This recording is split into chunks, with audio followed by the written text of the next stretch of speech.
Hello, everyone. This is Team Jabber, and our app is called SecDove. It's a secure messenger app.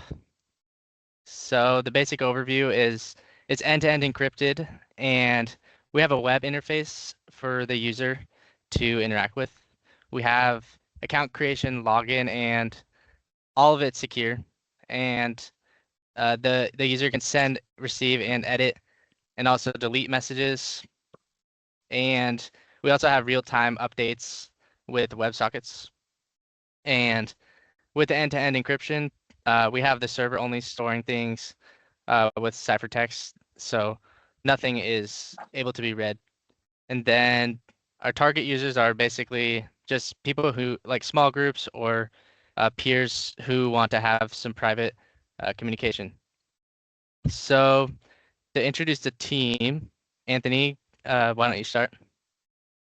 Yeah, so this part is just a quick introduction and our main contributions to our project. So I'm Anthony. One of the main things I did was the WebSocket vulnerability, and then just a lot of just code inspections where I kind of just trying to find maybe like bad software practices. Then I just fixed bugs I found. For example, like the settings page wasn't working, so I just fixed it so now it works. Yep.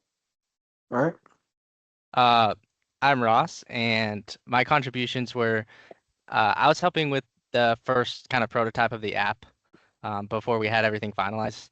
And then once we had the app sort of built, the attacks that I focused on were input validation and username and password strength. So yeah. All right. I'm Mary. What I helped with was video editing for the previous milestone, and also I helped a little bit on the prototyping also. And another thing was the JWT token management for the security. I'm Dylan. I helped build the encryption system and the architecture for the messages. I also set up hosting on a domain for application for pen testing, and I helped explore and mitigate the message payload vulnerabilities. Hi, my name is Ben, and help I help integrate the front end with the back end for our first initial prototype, and I also implemented mitigations that looked into rate limiting of vulnerabilities in our app. So, And we had one more team member, Johan, who is not here for the presentation, but he made the slides and has been he helped with the front end and other pen test aspects with HTTP. So yeah, now we're gonna move into our live demo. So Dylan is gonna share screen and show off the app. All right, so here's our application. You could register an account. I already have one created called test. But I'm going to be creating a new one, test 2. And a lowercase character and an uppercase character. Okay, from here I can create conversations with another account. So I'm going to be registering a new one right here too. We call it, this one will be called Bob.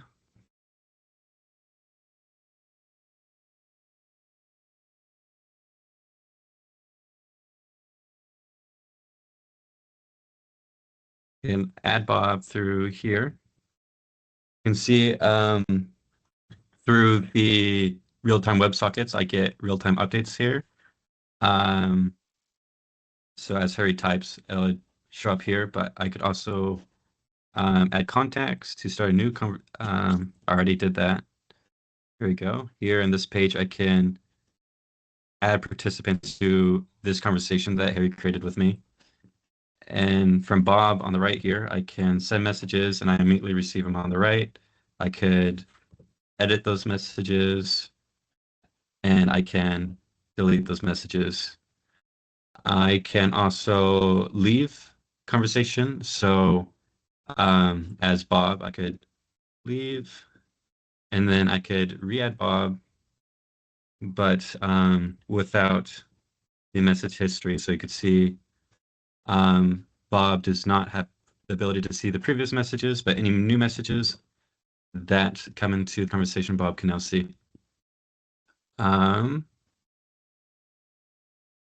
That's pretty much our entire application. I can view my contacts here, and I can log out. Cool. So yeah, I'll go back Uh, to sharing the slides. And we just wanted to go over our exploits and our lessons learned. So for our exploits, we all focused on different aspects of the app. I focused on the input validation and password username stuff. So basically, I have a bunch of scripts that send payloads to the server, and it can insert data that is not validated. And this goes directly into the SQLite database. And another one was with queries. So one of our endpoints also didn't do any validation. So you could query basically anything you want. And yeah, so that was the exploit scripts that I had basically made use of that. Here is kind of some examples of the message payloads that a user used to be able to send with a custom client. But now in the new application, the server will block or overwrite and correct the malicious message payloads down here in the bottom three. The top image shows you what a typical message payload will look like for the test user. You see the sender name is test. It's got a typical timestamp and a normal message. But in the bottom left, or the leftmost image, shows a modified timestamp that is a time unrealistically in the future. On the right shows a massive amount of content. It goes off the image, but this is like a megabyte of content that would just fill up a conversation and make it difficult to load. And in the bottom shows the sender spoofed to be someone else, but not only is it spoofed, it's also filled up with a huge amount of text that messes with the receiver's UI. But these have been all mitigated and blocked in the new application update and milestone. So this one is with our WebSockets. So previously in the join conversation event it's on our server, it allowed unauthorized users to access conversations because it only checked if a user was an existing user and not if it was a member of the conversation. And so I was able to connect to a private conversation that I was not supposed to be a part of, and then received messages sent within that conversation. Essentially, it was a man-in-the-middle attack. So as long as I had my own account, right, which anyone can make, I could just enter into any other conversation and receive messages sent to it. And so this was fixed by validating the tokens to ensure that only authenticated users can interact with the server, and then adding a database check to verify that not just that the users are real users, but that they also belong in the conversation as well, so that only valid participants are granted access. And then if they're not, then those attempts are denied. And then over here, I just have the before and after code snippet of the join conversation event. And yeah, Harry, do you want to talk about the HTTP? Yes. So for HTTP security risk, previously our app was connected through HTTP and it can be easily sniffed by Wireshark. So the man-in-the-middle attack can see the plain text or the respondent respond and request of data format and package.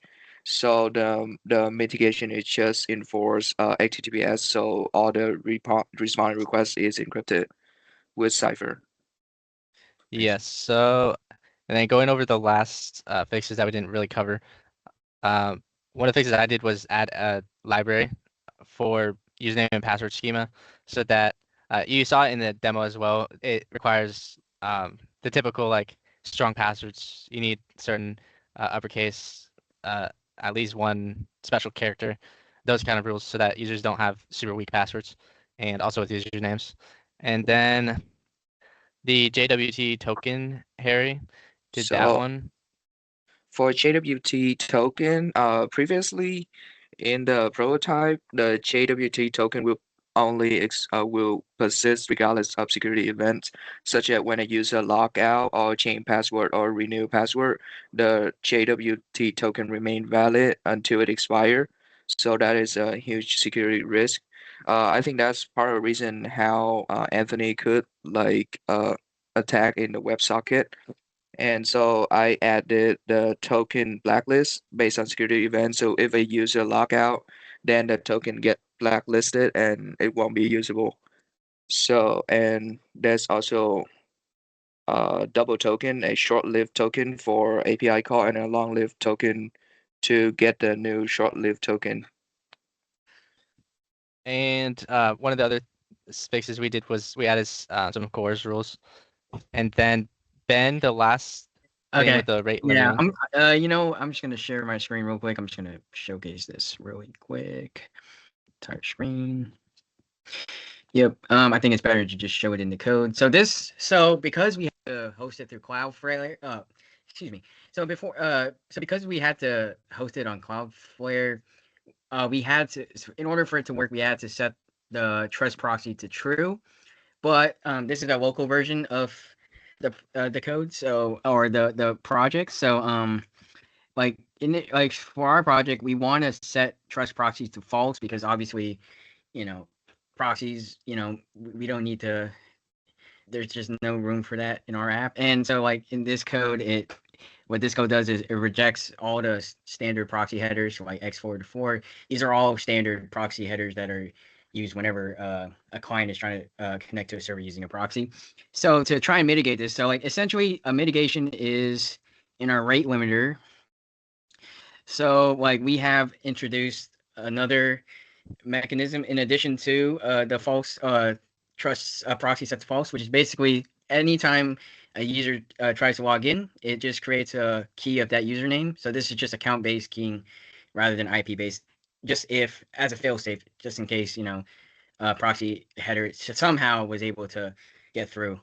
And I think it's worth noting that real proxies are notoriously very hard to detect, and most of the time, like they are indistinguishable from real IPs, which is which is a problem that is still faced in modern cybersecurity. So Yeah. Cool. So sharing. the last few slides we have just our lessons learned and final touches. So in milestone 5, we were doing basically wanting to set up our fixed app on our domain. So Dylan, if you want to talk about that. Yeah, sure. So using a Cloudflare proxy, I was able to publicly host the application running on my local computer.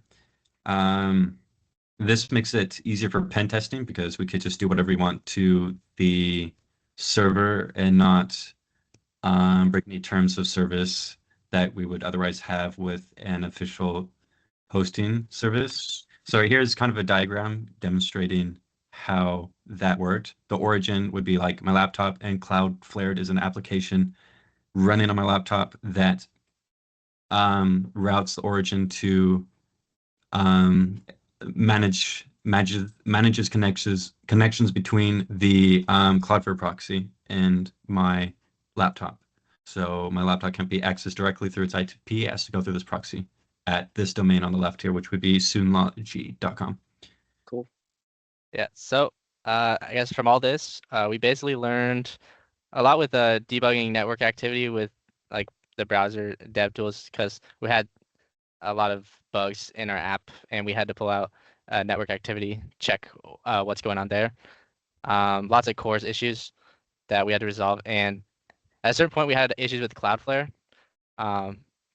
So yeah, that got us a lot of experience just debugging. And then one of the funny things is for one of our milestones, the exploit one, we put our video on YouTube, but it actually got taken down because YouTube thought it violated their terms of service. So yeah, that And my channel got banned, so like I cannot yeah. use YouTube with my old account anymore. So yeah, we thought that was a bit silly, but can't do anything about that. Maybe just like be more clear that it's educational, but yeah. And then JSON schema, which is basically the input validation stuff, is very helpful. So yeah. Yep. Yeah. So that is it, and thank you for listening. All right. Thank you.